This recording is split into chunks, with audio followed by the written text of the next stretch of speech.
2 6 வச்சுக்கவே உங்கள் அம்மா அப்பா எல்லாருமே ஆஸ்பத்திரியில் வந்து கிடக்கணும். உன் தங்கச்சி ஏதோ படிக்கிற பிள்ளையா இருந்தால் அவன் பள்ளிக்கூடத்துக்கு எப்படி அனுப்புவாங்க? நேற்று பாரு இந்த மெடிக்கல் காலேஜ் ஸ்டூடெண்ட்டு ஒரு 5 பேர் ஆகிட்டான், தெரியுமா தெரியாதா? அதில் 3 பேர் டெத் ஆகிட்டான்.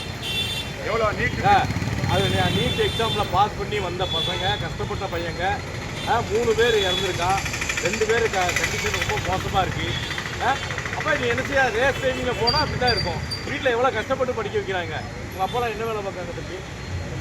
என்னம்மா கடலுக்கு போகிறாங்க. உங்கள் அப்பா என்ன வேலை பார்க்காங்க? பேசுங்க கொத்தனார் வேலைக்கு போகிறாங்க. ஒரு நாளைக்கு 1000 ரூபா சம்பளம்.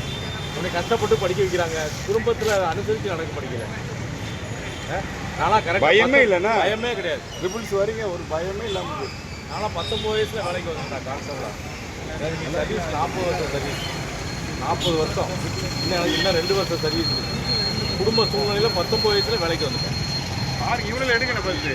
ஆமாம், இவனில் எடுங்க ஃபஸ்ட்டு. அப்படிங்கும்போது நம்ம எப்படி இருக்கும்? கஷ்டப்பட்டு படிக்கணும். உங்கள் வயசுக்குலாம் நான் வேலைக்கு வந்தேன். எல்லாம் ட்ரிபிள்ஸு, எல்லாம் வேலைக்கு வந்தேன். ட்ரிபிள்ஸு நேஸு பயங்கரமாக ஓட்டுறியா? எதுக்கு அது? ஏன் மெதுவாக போனேன்ல, வீட்டிலேருந்து ஒரு 5 நிமிஷத்துக்கு முன்னாடி கிளம்புனீங்கன்னா ஒரு இடத்துக்கு ரீச் ஆயிடுவேன். வேகமாக போய் அடுத்தவங்க கட்டி விட்டுல போகிறேன்.